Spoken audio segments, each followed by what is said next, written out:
Ladies and gentlemen, this is Nate Crespo, your host for today and forever, and welcome back to another episode of the Lawyers in the Making podcast, where it is my job to focus on the unique journeys to the law and law school of professionals in the legal field and law students. But let's talk about what we're doing today, because today we have another incredible guest. He is a Vanderbilt University Law School graduate and currently works as a partner at Latitude Legal. He's held past positions as a partner at Bradley, Arndt, Bolt, Cummings, and as an associate at Venable LLP. Excited to have him on the podcast today, Mr. Kyle Robisch. Welcome to the podcast. How are we doing today? Before going any further, I'd like to say a quick word about the sponsor of this podcast, Rhetoric. Back in episode 25, I had the privilege of having the CEO, Luke Yingling, on the podcast, and ever since that episode, fell in love with the product. Rhetoric takes user briefs and motions and compares them against the text of opinions written by judges to identify ways to tailor their arguments to better persuade the judges handling their cases. Rhetoric's focus on persuasion and helps users find new ways to improve their odds of success through more persuasive arguments. Know more, win more. I was able to see a demo of the product, and its cutting-edge technology and fascinating features make for a product I am proud to sponsor, and further shows the new digital era the field of law has been entering thus far on my journey doing this podcast. If you decide to book a demo, let them know Nate sent you. Be sure to check them out in the show notes below or at userhetoric.com. One word, userhetoric.com. Now, back to the show. Awesome. I'm excited, Nate. I've been looking forward to this for a long time, ever since friend of the pod, Scott Oliver, told me about it. I've been following along, and I was pumped to get the LinkedIn message. So today couldn't come fast enough. Listen, I'm just as excited. And of course, we have to give a huge shout out to my man, Scott Oliver. He is an absolute legend. That is my man right there. We had a great episode. He was on all the way back. I say all the way back. It was episode 31. That doesn't seem that long time ago, but it was so long for me in Nate years. Because I think that was almost like 5 months ago, but it's felt like 10 years ago. But shout out to Scott Oliver. But before we get started, Kyle, can you tell the audience a little bit about yourself? Yeah, and I think you hit the high points, Nate. I went to UF undergrad, support my wife. And a lot of my best friends go Gators, then Vandy Law. My goal was always to end up practicing in DC. I thought I was going to do it forever. And as you've already previewed, that's not what happened. But after Vandy Law, I spent 2 years clerking for a federal judge in Orlando. Then I went over to Venable in DC for 4 years, where I was a summer associate previously and spent about 4 years litigating natural resources and environmental cases around the country. Got ready to have my son, who's now 4, so it was a little while ago, and my wife and I decided to move closer to some family and friends, and that brought us to Tampa. Spent about 4 years at Bradley as a commercial healthcare and environmental litigator. Last year and some change of that was as a partner. And then kind of out of nowhere and unexpectedly, this opportunity came through Alex Sooth, who I suspect a lot of people know, to be partner at Latitude, open up the Tampa office for this Flex Legal talent company. And initially, and we'll talk more about it, I was nervous. I wasn't sure I wanted to do it, but now 6 months, 5 months in, it's been as much fun as I've ever had in my life. Well, I love to hear that. And I always have to give my late congratulations on the 4-year-old son. I love to hear that. I always love to have a family myself one day. So I'll be like you one day, Kyle. We'll see. We'll see. Time will tell. And as well, I'm thankful that your friend Alex Sue there got you the job. I'd love to get to know Alex Sue. Look, I'm calling my shot right now. But let's go all the way back. You were at the University of Florida, like you said. You got a Bachelor of Arts in Economics, graduated in 2011, and then that same year, you ended up at Vanderbilt University Law School. So simply put, Kyle, why'd you go to law school? I was, I think, one of those rare people who knew I wanted to go to law school the whole time. And so I knew ever since about sophomore year of high school, my mom forced me to do debate, and I didn't want to, and I fought and kicked and screamed. She said, do it one semester, and if you hate it, you never have to do it again. So, I obstinately said, fine, whatever, I'll show up. And she was right. Mom is usually right, as I've learned over the last 35 years. And so that turned into an obsession. I loved debate, did it all through high school. And then as I thought more about my trajectory, I realized, talking to a lot of debaters. They went on to become lawyers. And talks about the analogs between the two things. And so I thought I wanted to go to law school. So even going into UF, my ultimate trajectory was go to law school. And then that obviously crystallized over time.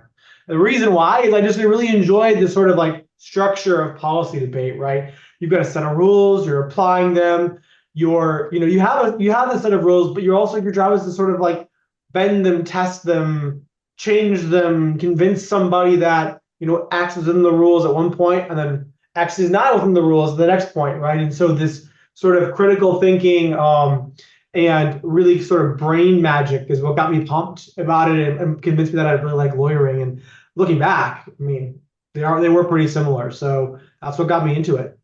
Yeah, well, I have never done debate in my entire life, and at this point, I'm too far into college to really start it again. But I did do mock trial in my time, and speaking of the bending of the rules, one of the best mock trial people I ever got to work with and compete with, my good friend Nick Shannon. He's at Albany Law right now, so shout out to him. I don't know if he's listening to this, but if he is, hello Nick.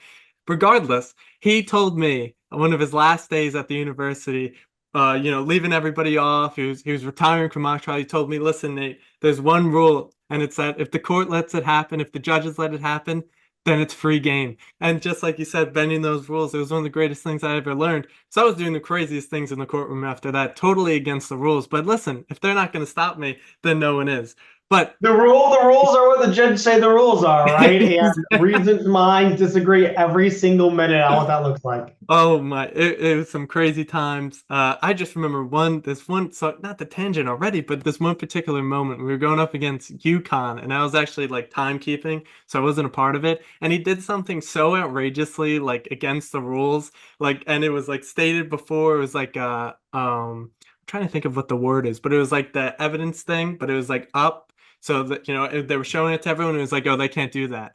And he totally argued it, and eventually got them to take it down. It was one of the greatest things I ever seen, but it was just like, wow, like you can really bend the rules if you want to. But let's go to the first year of law school at Vanderbilt. People love it, people hate it. But Kyle, how was it for you? I liked it. It was a lot of fun. I mean, look, it was a lot of fun. It was also a lot of hard work. It was also very difficult. It was also intense. It was also exhausting, right? I think that's often how I describe my life these days, right? I've got two kids. I've got a full-time job. My wife has a full-time job. We got a lot of things going on. The 1 year of law school was very similar, right? You're meeting new people that you've never met before. You're studying intensely because that first year is going to set up a lot of the things you might have coming for you in the second and third years, first year of your career. But I'd be lying if I said I didn't have a good time. I got to know some people that have become very close friends of mine over the years, friendships that have stood the test of time. I learned from really smart professors. I look back fondly, but I also, remember that there was a lot of late nights. There was a lot of hard work, and there are multiple times when I wish I had just a little bit more sleep.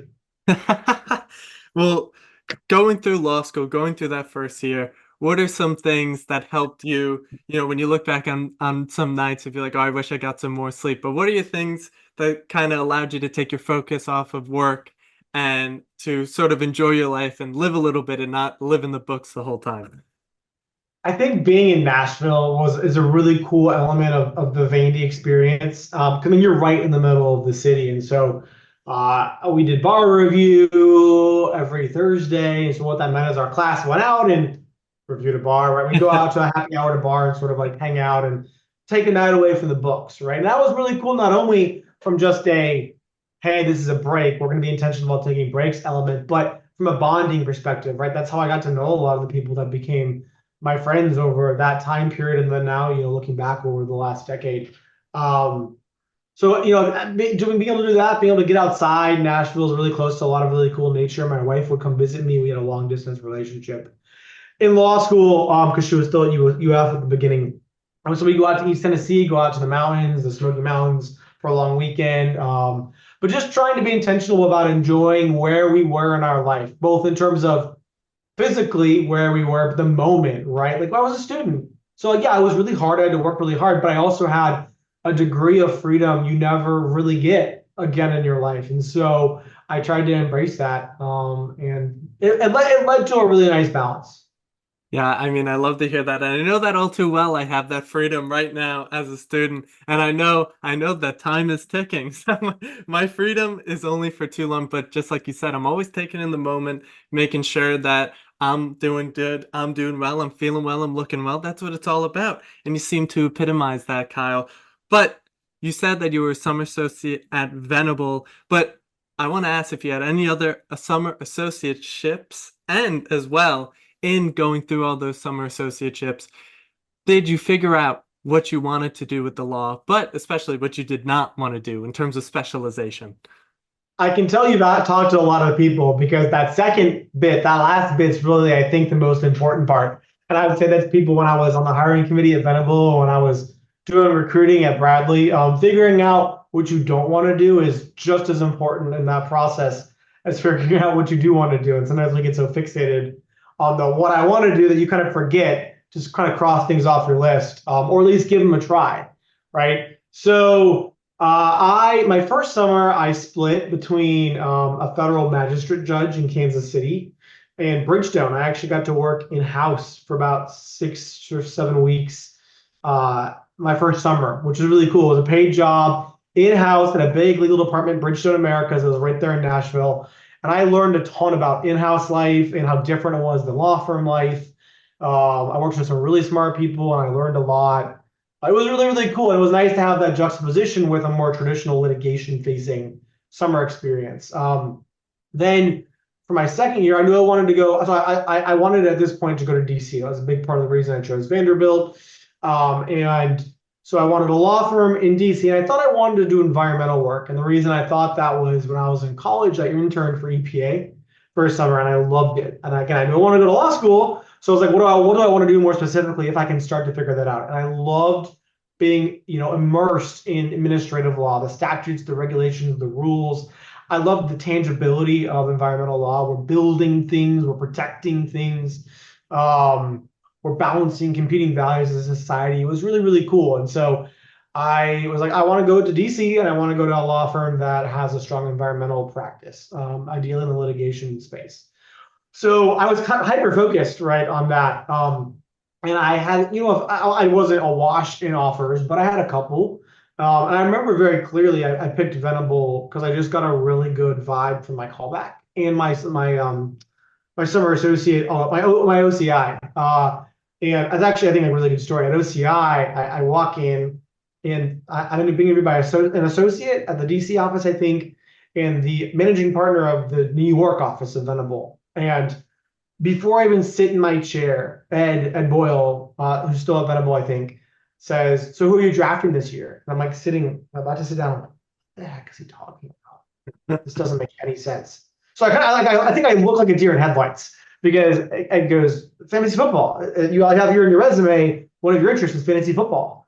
And then I was like, oh, okay, well, this is how it's going to be. Awesome. So then I launched into this long explanation of my draft strategy. And it was that year I was like, Megatron, is he going to be the first overall? Do we pick a wide receiver? It became the springboard for an amazing conversation that went a wonderful 30 minutes, which then became a great callback, which then became a great summer, which then became a great 4 years. The reason I love that story is I love how Ed was not afraid to jump into like the personality part of the resume right away to get a sense for who I was.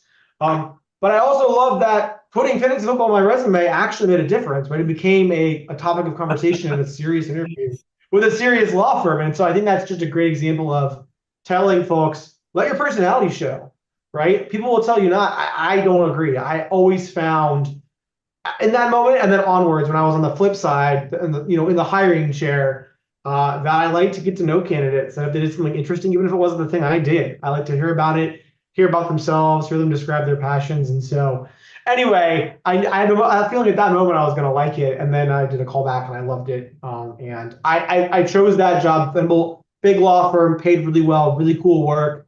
I did leave a little bit of money and prestige on the table, right? Looking back in time. The reason I remember this is the conversation with my mom, who was like, "Are you sure you want to do that?" And I said, "Well, look, all the firms I interviewed with are great, but I just had a really good feeling about these particular people in this particular group that we're working for, hopefully." And looking back, it was a fantastic decision, choosing to follow my gut on the people and not just the sort of like ranking, and pay, right? And that's also something I try to tell people. Yeah, those things matter, do not get me wrong, but they don't always matter more than who you're working with, what you're doing, how you feel about coming into the office every day. Yeah, I couldn't agree with more than that. I think that's such a powerful point. You got to look at the people. If you're vibing with the people, if you're enjoying your time with them, when you're just having a simple conversation. I mean, the first impression that you had with Ed Boyle was clearly extremely, extremely positive because it was very informal. He wasn't trying to be like the big lawyer guy. He just wanted to talk to you person to person. And to your point about the fantasy football thing, I think that is such a wonderful point as well. It's so important for people to put their personalities out there, and it made me think of something, one of my favorite podcasts, My First Million. They always talk about in terms of asking questions. One of the things they try to ask people about is, ask about their personality when they're interviewing people, but what are you interested in? Like, what are you taking a deep dive in? I know they always ask like engineers, like, oh, are you on like Reddit? And then they go on about like this Reddit page that they're so into and like they're part of this huge community. And it just shows that you're passionate, that if you could be passionate about this, if you could be so into fantasy football, you could be so into your legal work and what you're doing. So I think it's just so important for people to show off their personalities. But I want to ask, sort of, when you had that moment, that fantasy football moment with Ed Boyle, what are some other ways that you can identify where you're looking to go to work or potentially go to work, what kind of culture that they have, like the company culture, like what's some other ways that you found were easy to identify, like, oh, this is a place that I would want to be? That's a really good question, because I think in a lot of ways it's one of the most important differentiators, right? Whatever kind of thing you want to do, you hopefully will have several options, right? Government agencies, law firms, nonprofits, whatever. And so you want to get a feel for not just the work itself, but the people. And so I was fortunate to also have a second go at this when I lateraled from Vanderbilt to Bradley. And the things that got to me both times were pretty similar. It was, how did I feel in the conversation, right? Did I feel like I was sort of being put on trial, or did I feel like I was having a conversation with someone that I can imagine being late at the office with and enjoying it, right? Someone that I'm going to enjoy coming in, at 8:30 or 9 on a Monday and look forward to catching up with, right?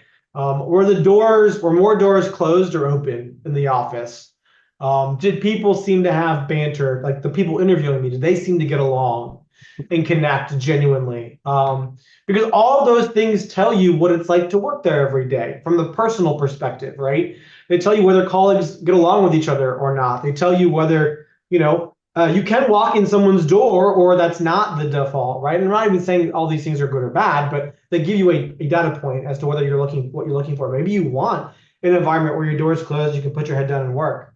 Maybe you want the opposite, right? And so just paying attention to the people around you and what the office environment looks like and feels like, I think is really helpful. And so is, if you can do it, having conversations with other people outside of the interview process who've worked there. So if you got other summer associates at your law school who've worked at that firm, talking to them. If you have, someone in your network who currently works there or has worked there in the past, asking them about their experience. Because you also get another data point of like, what was it like to actually be there every day?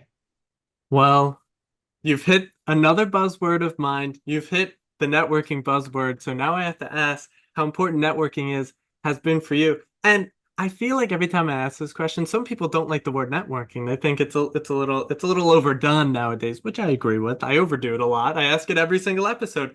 But how important has networking been for you? And how would you describe networking in sort of your own words?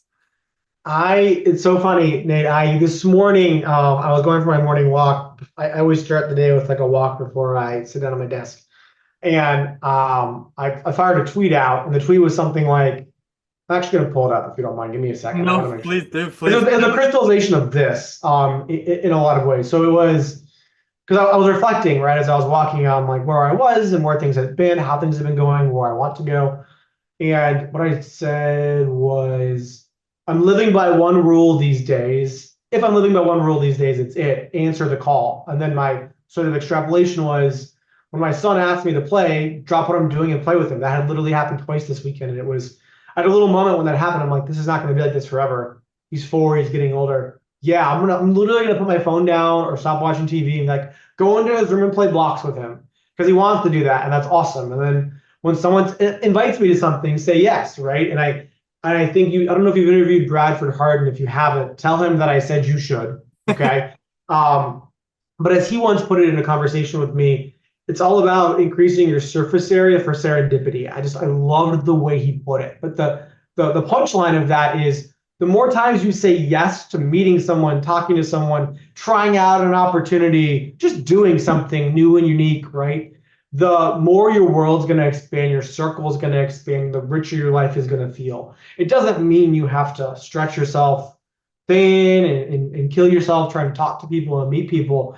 But it does mean, at least for me, having a bias to saying yes to things. And so that has played a massive role to bring it together, Nate, in the things that have happened to me in my career, both in terms of job opportunities being open to me and business development over the years, meeting friends, clients that have become friends, friends that have become clients.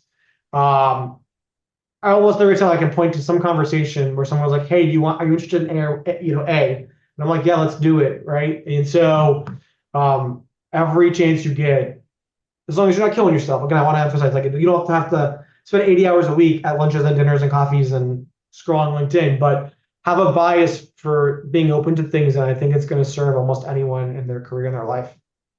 I can't say anything except yes, I agree, because that's all I do all day long in my life. I'm so open to anything. I literally will do anything. Because if I find it just the slightest bit interesting, like out of 100%, if it's like 0.5% interesting, I'm going to do it 100 times out of 10 because I don't know what's going to come from it. And that's the fun part. That's what makes it fun, is you have no idea what's on the other side of the door. You just got to walk through it. It's great stuff.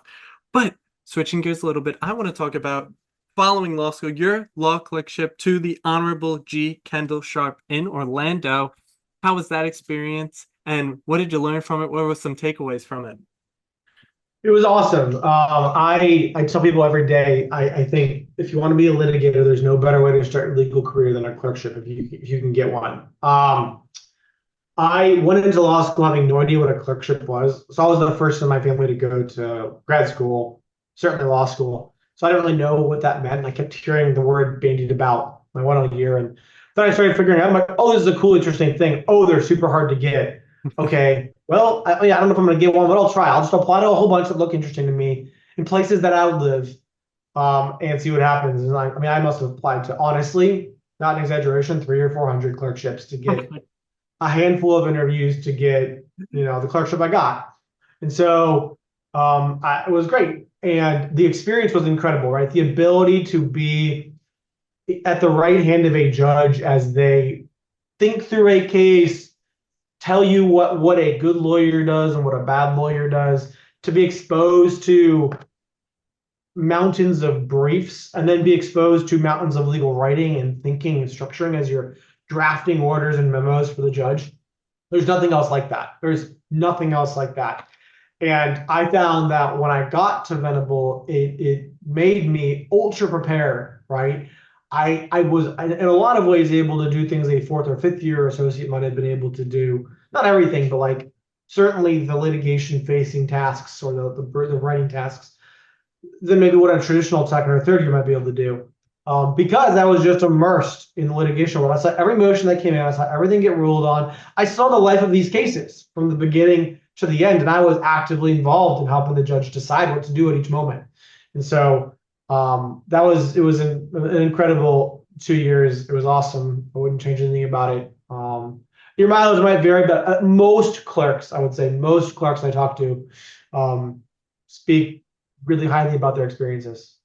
Uh, exactly. The law clerkships are constantly on this podcast, always the most positive, informative experiences for all the lawyers that have ever come on this podcast, all whatever number it is. I don't know what it is nowadays. It's probably in the 50s. I should count. I should count one day.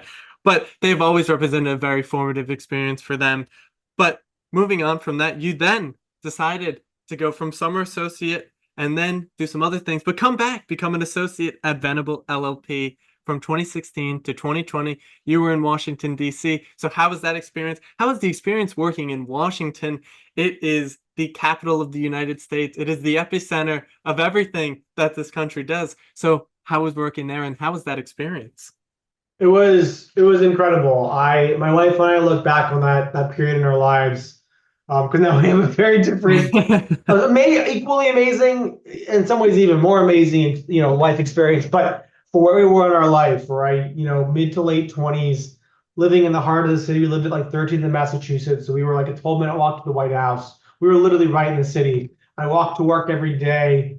It was incredible. I worked harder than maybe I ever have in my life. I mean, there were some very, very, very intense stretches, but I wouldn't change it for the world. I was really happy in those moments to be working with people that I really enjoyed, people I respected, people who are still my friends today, now 6, 7, 8 years later. I got to work on cases that were written about. I get to like saw my cases written about on the Wall Street Journal, the New York Times sometimes.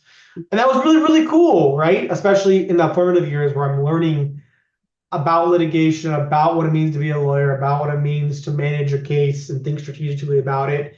In the overarching theme of like what a business is trying to do. It was really, really cool. And then on top of that, you're in DC, right? So you've got all the restaurants and museums and bars and nature. Um, it was a fantastic 4 years. I will encourage my own kids to spend time doing something like that certainly early on in their career, if not longer, if they want to, because it was such a wonderful 4 years for my wife and I. Well, my bucket list grows even larger. I've actually never been to Washington, D.C. I know, so terrible. What? I You're know, I kidding know. me? No, no field trips, no nothing like that. My parents have gone multiple times. I've never gone, so that my bucket list grows every day. Trust me, Kyle, I have thousands of places I have to visit. I'm gonna hit all of them. I promise everyone out there, I'm gonna hit every single one on my bucket list. I'll document it all. No, I'm just kidding. Who knows? Who knows? I may not be kidding about that. But you then returned back to Florida. You were an associate at This was in Florida, correct? Correct me if I was wrong. Okay, associate at Bradley Yes, sir. Arnold Cummings from 20 to 2022. And then you got the big jump in 2023. You became a partner there. So can you talk about why you decided to move from Venable to now back into Florida and what that experience was like? And we're actually, we'll keep it at that. And then I'll ask my follow-up question because it was going to become a very large question. Fair, fair. Wow. You're thinking about how to depose witnesses. I like it. You're coming in with one lawyer eventually ready to go. So it was late 2019, early 2020. Yeah, this is before COVID was a thing. Our decision-making process. We're like, listen, we can either stay in DC and do the thing here, or we can go somewhere else. Michelle was pregnant with Teddy at that point, and we just made the decision to be easier to do it in Florida because my mother-in-law is in St. Pete, which is about a half an hour away from me here in Tampa. There's a really strong network of college friends here in Tampa from UF that also have kids that are in the same season of life, so we can sort of continue growing up together and watch our kids grow up to be friends, which is really cool. So we made the decision to do that. And it was a hard decision. It was a really hard decision. If I'm being honest, wasn't thrilled about it. I didn't really want to move from DC to Tampa, Florida. Right? Like I was living the dream I'd always wanted, right? Going back to the beginning of this interview, right? I wanted to go to law school. I wanted to go to DC. I wanted to do environmental law at a big law firm. I was doing that. And I was liking it and it was going well for me. And so it felt like a big downgrade in my life. I was wrong about that, but in the moment it did. I'm glad that I bit the bullet and did it. But I did lateral because Venable at that point didn't have an office in Tampa. It expanded later into Florida, but so I had to find a new firm. I had to broaden my practice from environmental litigation to commercial litigation because there wasn't a whole lot of pure environmental litigator work down in Florida, or at least down in Tampa at the time. And so I did that, and similar principles guided me in making the decision. Focus on a firm I was going to feel like I was going to like coming in every day, talking to people every day. And I remember sitting down with Craig Mayfield, who's the managing partner at Bradley Tampa now, and he was then too, and Jason Maida, who's now at Foley but was at Bradley, and just feeling incredible after that interview about where they saw me fitting into the firm and the growth of this office. And looking back, I mean, every promise they made to me was fulfilled. They gave me every opportunity. The firm gave me everything I wanted in terms of personal growth, interesting cases, the ability to go out and business development and business develop and build my own book. I really wanted to do that, and I got the resources and support to do that, even as an associate, which isn't always the case. And so then it was funny, like in the middle of my career broadly, I was like, you know, this is actually working out really well, right? I'm really enjoying this, and I'm so stupid thinking back 2 years ago, thinking I was making this massive downgrade in my life when really I have a little more balance now. I've got a kid that I can be present in his life. I'm in Tampa with some very close friends of mine, got family support right down the road. My money goes further here, right? And so it was checking me all these boxes. And I was really, really fortunate. And then I made partner in January 2023, really a little earlier, right? Because the process is you go through a process internally the year before your partner. You get elevated usually at the end of the fiscal year for the firm, and then it's public the beginning of the next year. So, well, I'd just like to say also in terms of checking out boxes, you were in Florida, beautiful Florida. It is beautiful all year round. I need that kind of weather. I cannot take the cold winters of New York anymore. I really can't. I got one more year of it. So, Albany, I'll still be coming back. Don't worry, but don't be too cold, please. It was so much snow, so much rain this year. But in becoming partner, going from associate to partner, what advice would you have to those young lawyers who aspire to do the same thing about some things that you can do while you're working as an associate to ensure that you're working your way towards partner and some things that you could do in order to stay on top of things and show to the higher ups per se that you are the man for the job? That's a great question. And I think there's even a precursor before that. I encourage folks to think about. They both result in doing something very similar, and that's looking at the people ahead of you, right? But before you ask yourself, how do I become partner? You should ask yourself, do I want to become partner, right? Being partner was great. I really enjoyed it. I was lucky to leave a job that was good to me for another job that was good to me, has been good to me, right? But the whole time I was sort of tracking the people ahead of me, like Jason and Craig that I mentioned, Jay Johnson at Thunderbolt, and saying like, do I want to? These are the people that are where I think I want to be. Do I want to do that? And along the way, I was telling myself the answer was yes, right? But you have to be intentional about it, right? I think you need to check in and make sure that that's right, right? The path, especially to law firm, can be very linear, right? Which is not a bad thing. It's actually, I think, a good thing. You can see generally the progression and when you should be where as a general matter. The question should always be, do I want to do that? But as long as you are doing that, then the question becomes, how do you do that? And for me, I wanted to, I did. And so then it came, how do I do this? And I was looking at these people, these folks and saying, how can I learn from them? So it was a lot of conversations like about, how did you get this client? How'd you get that client? How'd you write down this bill? Especially as I started to get my own clients, and this is all new to me. The litigation, you can start by becoming good at what you do, right? Good hard skills, right? That's step one for everybody. Competency is table stakes, right? I don't care whether you're a transactional attorney, a litigation attorney, a regulatory attorney, whatever. You got to be good at doing the thing. Then the question becomes, okay, you're good at doing the thing. Who cares if you're good at doing the thing if nobody knows you do the thing, right? Now we're talking about business development, relationship building, right? And so that was where I started to crank that up. And I've read from a lot of people over time that, and heard from a lot of people getting involved, being plugged in, saying yes to things, right? You have internal marketing at the firm, finding the partners you want to work with because they've got the work that interests you and you like working with them, right?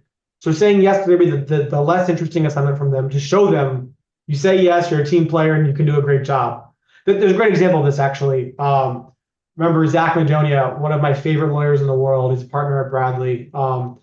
He pulled me into some cases that were not my first choice. But I was like, you know what? I just got here. I'm going to be the team player. I'm going to raise my hand and I'm going to show up. He really liked my work. And then that led to him saying, hey, I've got actually some of the biggest litigation in the world that came to the law firm when I was there. And I'm looking for sort of like a, high-level associate to help, lead the team and do some strategy and briefing and stuff. And then that he pulled me in, and that ended up being some of the most interesting stuff I've worked on in my career. But it all started with me doing something that I wasn't thrilled about as much. But the path from point A to B was very clear to me, right, in that scenario. But so that's the internal marketing. Then you have the external marketing, right? These folks, the people that I wanted to be like, had books of business. They were community leaders. I cared about these things. I'm an extrovert. I like meeting people. I like talking to people.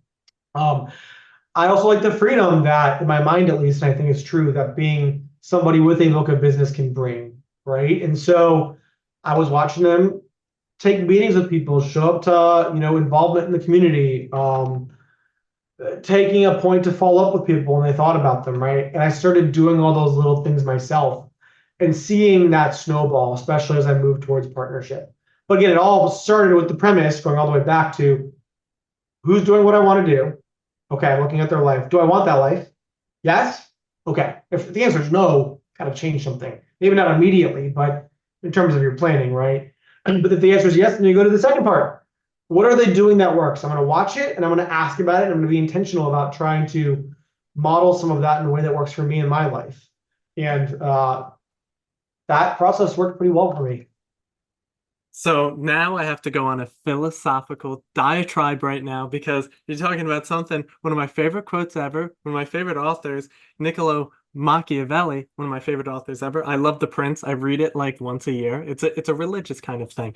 But he always talks about one of the most important things a prince can do is to learn from those of the past. So he always talks about how Alexander the Great learned from Octavian, and Octavian learned from Marcus Aurelius, going back and back, and everyone, and they all read the histories, and even like, Aristotle is Alexander's the great tutor. But it just further shows how important it is on a broader point, not talking about, Alexander the Great, but on a broader point, to your own point, that find those people that are doing the things that you want to do, and down to a T, look at what they're doing, how they're interacting with people, how they do their business, how they do their marketing, everything that they do, try to learn and copy in that. And then from there, you could put your own spin on it. You could put your own little things about you that just makes it all the better. You become more authentic, more genuine, and you make that partner just like yourself.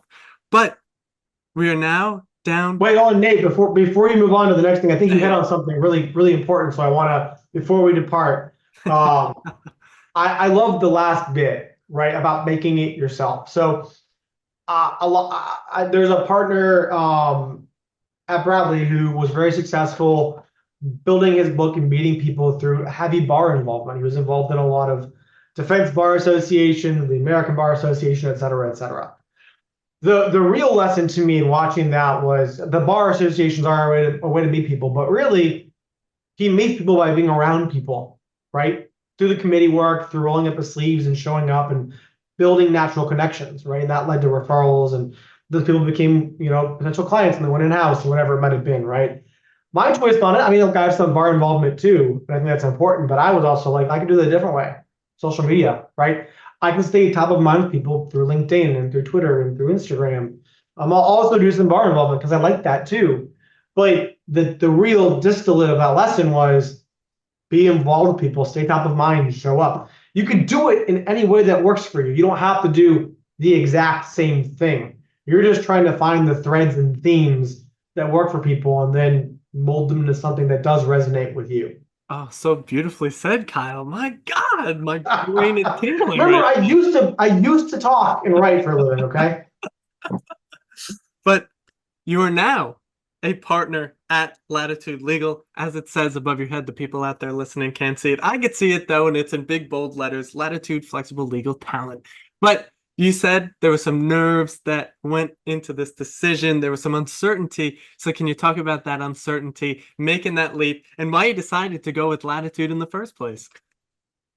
Yeah, so I had just made partner at Bradley. I mean, I hadn't just, it had been a little while, but not a super long time. And I was fortunate to work somewhere that I really liked working with the people. I really enjoyed honestly coming into the office every day and having lunch with my colleagues who are friends and seeing them in the morning and doing a round. I used to walk around a circle. lots of walking in my life, and then pop in and say hi to people. I actually really enjoyed that. And so when this opportunity came, I was a little hesitant initially. I've been thinking a little bit about going in-house, right? Maybe doing something less intensive and fighting and breaking, a little more building and convening and connecting. That felt to me like in-house. But as I was on that journey, this opportunity came to me. If my wife is listening, yes, you found the company, right? But then that really turned, she loves to say that, like, you hadn't even heard of Latitude until I like mentioned there's this thing called Latitude, right? So giving her a shout out. But that turned into me bringing it to two people I trusted in the space. And one of them was Alex. And Alex was like, yeah, actually I'm an advisor to that company. They're really good. You didn't know that. And I was like, I didn't know that. So you're biased, but that's a big green flag to me because I know you, I trust you, I like you, respect you. And my other friend saying the same thing. He was in that space and saying that's a really good company. And so then I started having more conversations. But even then, I was still very nervous because, well, I had been open to the idea of doing something different with my law degree. It was not practicing law, right? In house, I'm still practicing law, right? If I was going to stay at Bradley, I'd definitely be practicing law, right? And so the idea of jumping into something that's like, yes, it's legal adjacent. It's in the legal field, I'll even say, but it's not, my job is not doing the lawyering. That was terrifying to me because I built this entire stack of decisions from high school, right? I'm going to go to a law school that's going to give me into DC. Okay, I did that. Then I'm going to go get a clerkship because that's a really good thing to do. Then I'm going to go be at the law firm I was a summer associate at. Then I'm going to go make partner at a law firm. I did all those things.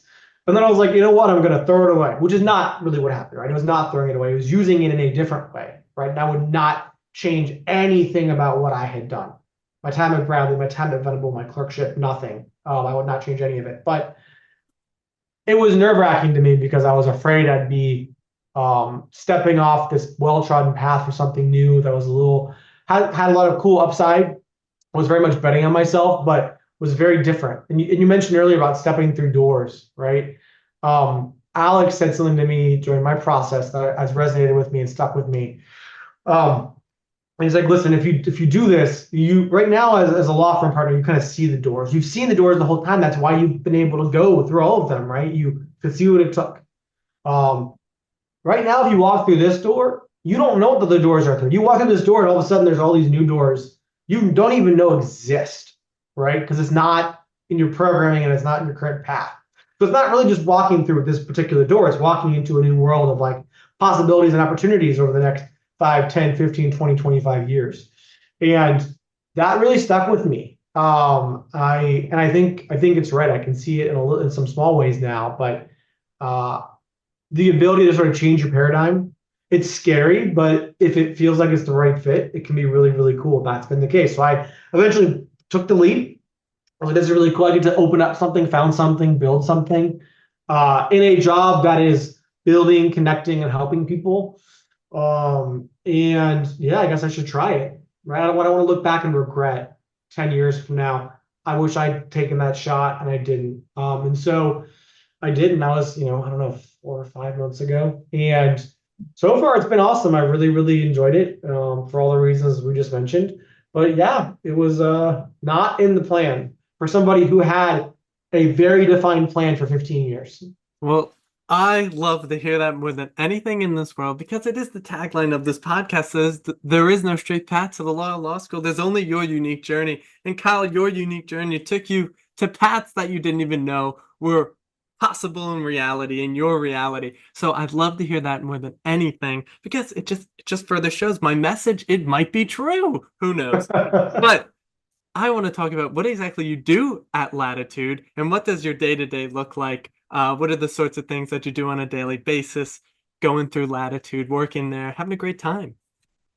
Yeah, so Latitude is a flex legal talent company. What that means in more than 3 words is we place high caliber lawyers in engagements with law firms and legal departments. So we serve both law firms, big ones from the AmLaw 50, and 25 down to solo practitioners. And then we serve companies of all sizes, from the Fortune 500 to startups. And the idea is we just plug in lawyers who typically have had in-house big law and or boutique firm experience, who have done, the things that people often try to do in the career themselves, and want to work a little more flexibly. And so what does that mean? That means, the use case, the common use case examples to me are leave coverage, right? An associate general counsel is about to go on a leave, or general counsel is about to go on a leave. The company needs a lawyer to step in and run the business, the legal side of the business while that's happening, but they don't need to hire somebody new, right? They need someone to step in and then step out. That's what we do, right? Or they need overflow help or surge help, right?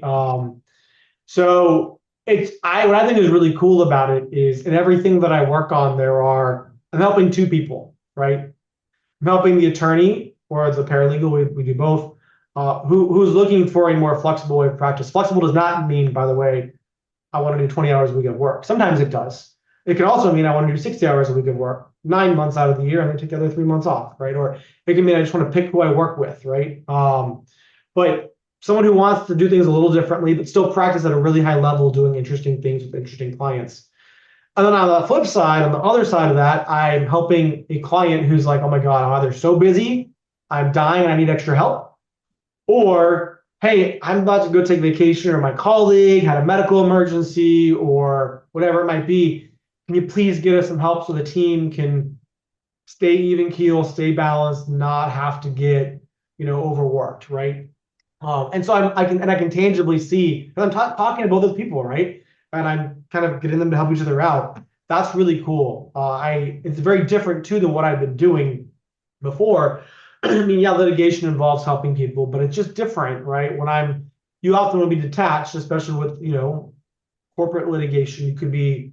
You might not be talking to the decision maker or the person at the end of it, right? In this case, I'm always talking to the people who are going to be impacted by these decisions, and seeing before and after how it's going to help them make their lives a little better. And that's really, really cool, especially for me as a person who's very relational. I like talking to people. I like helping people. So it's been a really good fit for the things that I enjoy, and I think the things that I'm good at. I mean, yeah, it sounds extremely fascinating. I'm intrigued, I have to be honest. I've never heard of anything like this. I didn't even know something like this was even possible, that you could just plug people out and put people in, and it will be all cool. That's awesome to hear. But Kyle, I have to talk about the bone I had to pick with you. Now, before we came and started recording here, for all you out there, I told Kyle I had a surprise for him. I had a bone to pick with him.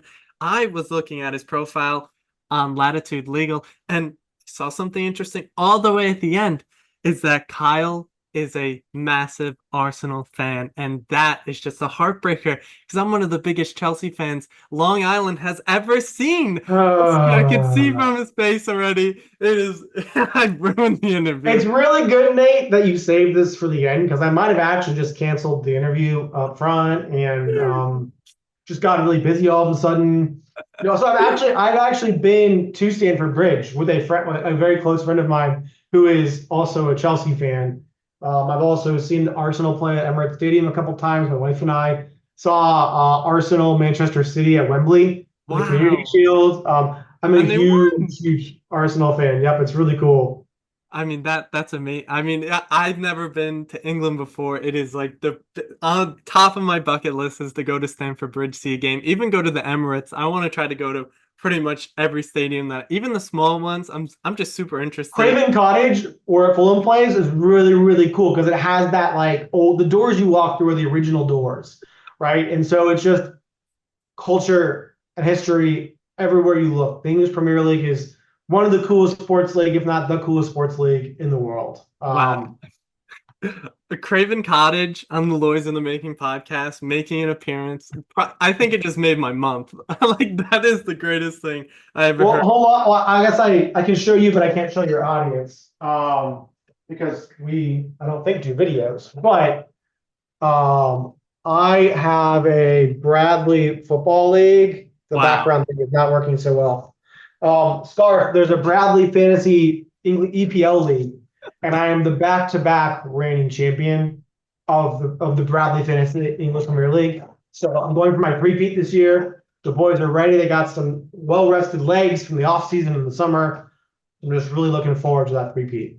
I'm hoping that you pick up my man, the savior of our club, Cole Palmer. He's gonna do it again. He's gonna win the Ballon d'Or this year. No, I'm kidding. We're not good enough for that. He kept England in the tournament for Euros. Barely played two. Thank God they fired Southgate. But that's I can go on all day long about all of this. But Kyle, we're down to our last 5 questions. The first of the 5 questions is what I've been seeing throughout the entire time doing this podcast, doing all these episodes, is that the legal industry is moving in a certain way. Even we see it through Latitude, the new technologies that people are using, the new ways that people are becoming more efficient, cutting that overhead, maybe using new software, using new AI. But this is per se the tech stack question. So Kyle, what does your tech stack look like? And what are some suggestions you have for people to become more efficient, start using these products that are just hot off the market? Law students, are you feeling overwhelmed, stressed, or short on time in law school? Maybe you just want someone to show you a step-by-step framework to master the topics you're learning in your classes. I know the pressure you're under, and I've got the perfect solution for you. My course, the Law School Operating System, is proven to help you conquer law school with confidence and ease. Created by Lisa Blasser, a former guest on the podcast and founder of the Law School Success Institute, this course breaks down every subject into manageable main topics that you run through a comprehensive study system to thoroughly prepare you for class and final exams. No more feeling like you need to know everything all at once in the beginning. But that's not all, Nate. The Law School Operating System also teaches you how to schedule your studying and time effectively. For every topic, you'll know which study step you're on and when you'll complete it every week of your semester. No more mad dash cram sessions, more time with your loved ones. And with my system, you'll walk into your exams knowing you've given 100% of yourself, that there's nothing more you could have done to succeed, and there's no better confidence than that. Lisa breaks it down like this: one class, one list of main topics, and one system to master each topic. With recorded and live sessions for students available on her website and partnerships with law schools nationwide, the Law School Operating System is here to help you thrive from day one to the final exam. Ready to take control of your law school journey and operate at your full potential in law school? Visit www.lisablasser.com today and enroll in the Law School Operating System. Be sure to use code LSOSNATE10 at checkout for 10% off the recorded course. That is code LSOSNATE10 at checkout. Now, back to the show.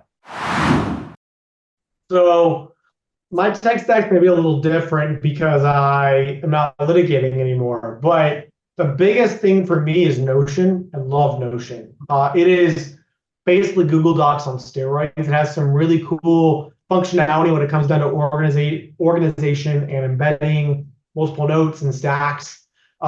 It's where my brain lives, right? I'm always trying to capture the thoughts that run through my brain, and the way I do it is through Notion, and then I start building out things in there. And I think it's just really good for no matter what you're doing. It's a really great organizational and like thought structuring tool. I also love Slack. I use that both at work and then outside of work for some group connections. Those are the big things for me. I've toyed with chat GPT, which I use sometimes, and Copilot a little bit. But for me, it's all about organizing my thoughts and my plans, and Notion's the all-star at that. Oh, I have to preach to the Notion choir. I love Notion more than anything in this world. You received my Notion when I first originally messaged you. I use that all day long.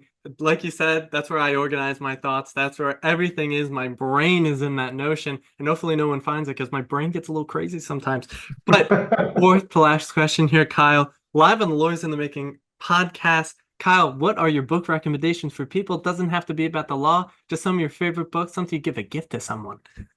Oh, that's a good question. The books I've pondered the most recently are An Elegant Universe. It basically distills, I think, string theory and quantum mechanics down to the way someone with a small brain like mine to understand it. I just found that really fascinating from a nonfiction perspective. I read a lot of fiction these days because for the last decade, I've been reading a lot of nonfiction for my job, right? Cases and briefs and all of that. So I actually tilted hard into fantasy because I think it was just so fundamentally different than what I was reading every day. It was a really nice release for me, and I just kept that going. I read almost every night. For me, the Stormlight Archive might be one of the best book series in the history of book series. Brandon Sanderson wrote it, and I love it for two reasons. One, the story is phenomenal, and that's true for almost anything Brandon Sanderson writes. But two, as a writer, when I was litigating, the thing I loved the most was briefing and writing. I love legal writing. He's an incredible writer. I would honestly be reading the book after a long day. It's a series of books, five, cool, whatever that is. And I would catch myself like dwelling on sentences and paragraphs, right? Like, oh my gosh, that is beautiful. That is perfect. Like what? As a writer, right? So like the story is fantastic, but like, man. And the cool thing about Brandon Sanderson is he's got a bunch of free YouTube videos. He teaches creative writing at BYU. He's got a bunch of free YouTube videos about writing and kind of unpacking how he builds worlds and writing strategies down to the more grammar and syntax level. And it's really, really cool. And I think if you're interested in writing, immerse yourself in good writing. So that's got to be good fiction, good nonfiction, like The Economist or whatever might work for you, New York Times, Wall Street Journal.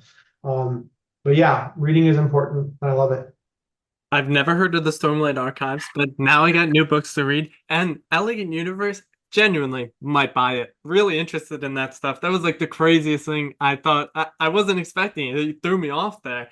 But I'm all interested in that crazy stuff like that, like string theory and dark holes and dark matter and all that stuff. I'm very interested in it because it is the unknown, and I'm always diving into those things head first. Because why not? I don't know what's on the other side.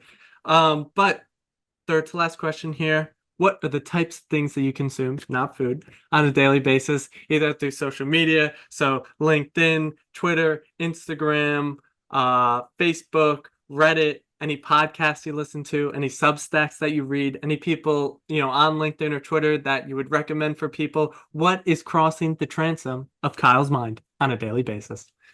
So I do spend a good amount of time on Twitter and LinkedIn, a little bit of time on Instagram. I found that those are great places to connect with people. That's most of the reason I spend my time there. Yeah, I consume some news and content there too, but it's mostly to have conversations with the communities that I found on those platforms, and then also stay in touch with people in my life who might be somewhere else or I haven't seen in a little bit. I mentioned Bradford Harden. I think he's really, really good and insightful for young lawyers on Twitter and Instagram, or Twitter and LinkedIn. We talked about Scott Oliver. He's fantastic. I think Matt Margolis, he's a really close friend of mine. He's very funny, but there's also a lot of depth to him.